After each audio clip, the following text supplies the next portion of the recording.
చవితి సందర్భంగా సికింద్రాబాద్లోని శ్రీ గణేష్ దేవాలయంలో మేడ్చల్ నియోజకవర్గం శాసనసభ్యులు చామకూర మల్లారెడ్డి ప్రత్యేక పూజలు నిర్వహించారు.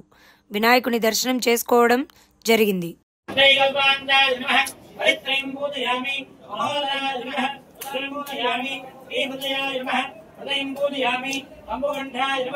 कंठं पूजयामि स्कन्धाग्रयाय नमः स्कन्धे पूजयामि राजभक्ताय नमः हस्तान् पूजयामि धर्माधर्मोऽष्टाय नमः ओष्ठौ पूजयामि सर्वनामोऽष्टमोऽर्भय नमः अन्तमन्तिं पूजयामि सदाहनवे नमः शुभं पूजयामि आत्मनासिकाय नमः नासिकाग्रयं पूजयामि रोमत्यसंस्कृतकराय नमः रोमत्यं पूजयामि अग्निकर्पदोदये नमः नेत्रत्रयं पूजयामि शूर्पकर्णाय नमः कर्णत्रयं पूजयामि बालचन्द्राय नमः बालं पूजयामि सुमुखाय नमः मुखं पूजयामि सर्वाभयवसम्पूर्ण सर्वलक्षणलक्षणाय नमः सर्वाणि अङ्गानि पूजयामि नानाविधा परिमलभद्र पुष्पाक्षतां समर्पयामि धूपान् ग्राम्यामि नैवेद्यं समर्पयामि मङ्गलम्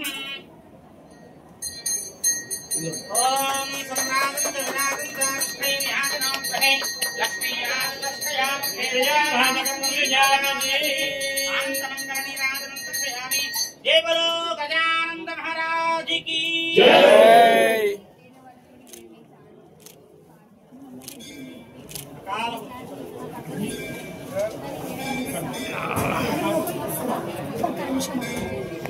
వినాయక చవితి పండుగ సందర్భంగా మన తెలంగాణ ప్రజలందరికీ కూడా శుభాకాంక్షలు. ఈరోజు సికింద్రాబాద్ వినాయక చవితి వినాయకుని గుడికి టెంపుల్కి రోజు దర్శనానికి వచ్చిన ప్రతి సంవత్సరము నేను చిన్నప్పటి సంది కూడా ఈ గుడికి వినాయక చవితి నాడు దర్శనం చేసుకుంటున్నా. ఈ భగవంతుని దగ్గర ఏ మొక్కినా ఇవన్నీ కూడా సక్సెస్ అయినాయి. నేను ఎంపీ కావాలనుకున్న ఎంపీ అయినా, మినిస్టర్ కావాలనుకున్న మినిస్టర్ అయినా, మళ్ళీ ఎమ్మెల్యే కావాలనుకున్న ఎమ్మెల్యే అయినా, మళ్ళీ నేను మంచి యూనివర్సిటీలు పెట్టాలనుకున్న 3 యూనివర్సిటీలు కూడా వచ్చినాయి. మంచి స్టూడెంట్స్ను ప్రపంచం అంతా కూడా తగ్గట్టుగా స్కిల్ తోటి టెక్నాలజీ తోటి మంచి స్టూడెంట్లను కూడా తయారు చేస్తున్న ప్రపంచం అంతా కూడా మన తెలంగాణ పిల్లలు ప్రపంచాన్ని ఏలే సత్తకు తీసుకొస్తున్న భగవంతుడు ఆ శక్తి ఇస్తున్నాడు.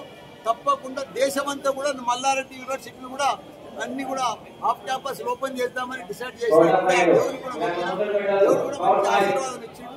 ఎప్పుడు కూడా గణేష్ మహారాజ్ ప్రజలందరికీ శుభాకాంక్షలు. ప్రతి సంవత్సరం సికింద్రాబాద్ వినాయక టెంపుల్కు నేను వచ్చి దర్శనం చేసుకుంటా. ఇక్కడ ఏ మొక్కినా ఏది అనుకుంటే అది జరుగుతూ వచ్చింది. ఇప్పటిదాకా నాకు ఇప్పుడు కూడా లాస్ట్ ఇయర్ మొక్కిన మంచి యూనివర్సిటీలు రావాలి, బాగా సక్సెస్ కావాలి, మన స్టూడెంట్స్ అంతా కూడా ప్రతి స్టూడెంట్ ఒక ఏఐ తయారు కావాలని మొక్కిన ఆ భగవంతుని ఆశీర్వాదంతో 3 యూనివర్సిటీలు వచ్చినాయి. మంచి స్టూడెంట్స్ కూడా జాయిన్ అయినారు. ప్రతి స్టూడెంట్ను కూడా టెక్నాలజీ స్కిల్ తోటి తయారు చేసి ప్రపంచాన్ని అన్ని కూడా తీర్చిదిద్దేటట్టు తయారు చేస్తున్నా. చాలా సంతోషం అనిపిస్తుంది. ఇప్పుడు కూడా భగవంతుని మొక్కిన భారతదేశం అంతా కూడా మల్లారెడ్డి యూనివర్సిటీలు పెట్టాలని భగవంతుని కోరుకున్నా. అది కూడా భగవంతుని ఆశీర్వాదంతో సక్సెస్ అయితే అని కోరుకున్నాను.